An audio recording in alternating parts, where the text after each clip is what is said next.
Hi hello ನಮಸ್ಕಾರ ಸ್ನೇಹಿತರೆ. ಇವತ್ತಿನ ಸಂಚಿಕೆಯಲ್ಲಿ ಏನಾಗ್ತದ ಅನ್ನೋದನ್ನು ತುಂಬಾ ಕ್ವಿಕ್ ಆಗಿ ನೋಡ್ಕೊಂಡು ಬರೋಣ ಬನ್ನಿ. ಇಲ್ಲಿ ಭಾಗ್ಯನೇ ಪ್ರಸಾದವನ್ನು ಮಾಡ್ತಿರ್ತಾಳೆ. ಅಲ್ಲಿಗೆ ತನ್ಮಯ್ ಬಂದು ನಾನು ಹೆಲ್ಪ್ ಮಾಡ್ತೀನಿ ಅಂದಾಗ ಬೇಡ ತನ್ಮಯ್ ಅಂತ ಹೇಳಿದ್ರು. ತನ್ಮಯ್ ನಾನು ಹೆಲ್ಪ್ ಮಾಡ್ತೀನಿ ಅಂತ ಹೇಳಿ ಪ್ರಸಾದ ಆಗ್ತಿದ್ದಾಗೆ ಭಾಗ್ಯ ಜೊತೆ ತೆಗೆದುಕೊಂಡು ಹೋಗೋದಕ್ಕೆ ಮುಂದಾಗ್ತಾರೆ.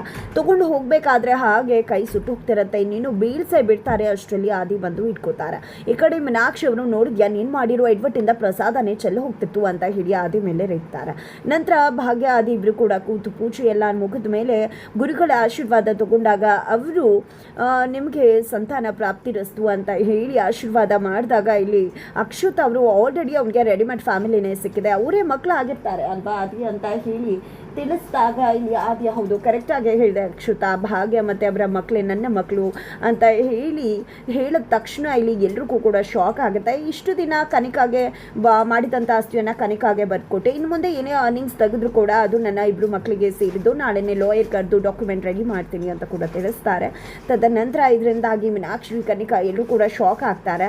ನಂತರ ಮೂವರು ಕೂಡ ಹೋಗಿ ಮಾತಾಡ್ಕೋತಾರೆ. ಅಕ್ಷುತ ಅಂತೂ ಮೀನಾಕ್ಷಿ ಅವರ ತಲೆಯಲ್ಲಿ ಭಾಗ್ಯ ಸರಿ ಇಲ್ಲ, ಅವಳು ಆ ಮನೆಗೆ ನಿಷ್ಠೆಯಿಂದ ಇರುವುದು, ಆ ಮನೆಯವ್ರನ್ನ ಮಕ್ಕಳನ್ನ ಎಲ್ಲರನ್ನ ಕೂಡ ನೋಡ್ಕೋಬೇಕಾಗಿದೆ, ಈ ಮನೆ ಬಗ್ಗೆ ಕಾಳಜಿ ಮಾಡಲ್ಲ, ಹುಷಾರಾಗಿರು, ಕಂಪ್ನಿಗಂತೂ ನಾನು ಬಿಡಲ್ಲ, ಮನೆ ವಿಶ್ವ ಮರ್ಯಾದೆ ಎಲ್ಲದರಲ್ಲೂ ಕೂಡ ನೀನು ಹುಷಾರಾಗಿ ಎಚ್ಚರಿಕೆಯನ್ನು ಇಡಬೇಕು, ಆ ಭಾಗ್ಯನ ಕಪ್ಪೆ ಮುಷ್ಟಿಯಲ್ಲಿ ಇಟ್ಕೋ ಅಂತ ಹೇಳ್ಕೊಡ್ತಾರೆ. ಇದನ್ನು ಕುಸುಮ ಅವ್ರು ಕೇಳಿಸ್ಕೋತಾರೆ.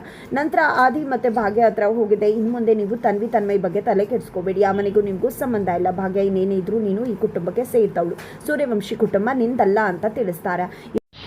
ಭಾಗ್ಯ ತಿರುಗಿ ಬಿದ್ದಿದ್ದೆ, ಏನಂತೆ ಮಾತಾಡ್ತಿದ್ರ, ನನ್ನ ಮಕ್ಳ ಬಗ್ಗೆ ನಾನು ತಲೆ ಕೆಡಿಸ್ಕೋಬಾರ್ದ, ಜೊತೆಗೆ ಇವತ್ತು ಈ ಭಾಗ್ಯ ಈ ರೀತಿ ಇದ್ದಾಳೆ ಅಂದರೆ ಅದಕ್ಕೆ ನೀವು ಕಾರಣ, ನಿಮ್ಮನ್ನೆಲ್ಲ ಮರೆತುಬಿಟ್ಟು ಬಿಟ್ಬಿಡ್ಬೇಕಾ ಅಂತ ಕೇಳಿದಾಗ ಹೌದು ಭಾಗ್ಯ ನಿನ್ನ ಕುಟುಂಬ ಅಷ್ಟೇ ನೋಡ್ಕೋಬೇಕು ಅಂತ ಕುಸುಮ ಅವ್ರು ಹೇಳ್ತಾರೆ. ಈ ಕಡೆ ಆದಿ ಇಲ್ಲ, ಅದಂತೂ ಸಾಧ್ಯನೇ ಇಲ್ಲ, ನಾನು ಆಲ್ರೆಡಿ ಮದುವೆಗೂ ಮುನ್ನನೇ ಭಾಗ್ಯ ಅವ್ರಿಗೆ ಮಾತು ಕೊಟ್ಟಿದ್ದೀನಿ, ತನ್ಮಯ್ಯ ನನ್ನ ಮಕ್ಕಳು, ನೀವೇನು ಅದ್ರ ಬಗ್ಗೆ ಯೋಚನೆ ಮಾಡಬೇಡಿ ಅಂತ ಹೇಳಿ ಆದಿ ಹೇಳ್ತಾರೆ.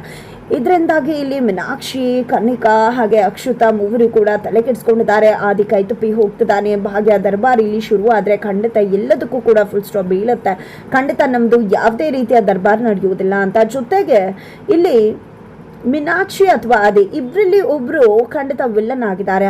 ಅತಿ ವಿನಯದಿಂದ ನಡ್ಕೋತಿರೋ ಆದಿ ವಿಲ್ಲನ್ನ ಅಥವಾ ನಿಜವಾಗ್ಲೂ ಕೂಡ ಪೊಸೆಸಿವ್ ಆಗಿರ್ತಕ್ಕಂತಹ ಮೀನಾಕ್ಷಿನೇ ವಿಲ್ಲನ್ ಆಗಿದ್ದಾರೆ? ಏನಿರಬಹುದು, ಯಾರಿರಬಹುದು ವಿಲ್ಲನ್, ಏನಾಗ್ತದೆ ಕತೆ, ಇದು ಎಲ್ಲವನ್ನ ಕೂಡ ತಿಳ್ಕೋಬೇಕು ಅಂದರೆ ಮುಂದೆ ನಾವು ವಿಡಿಯೋಗೆ ವೇಟ್ ಮಾಡೋದನ್ನು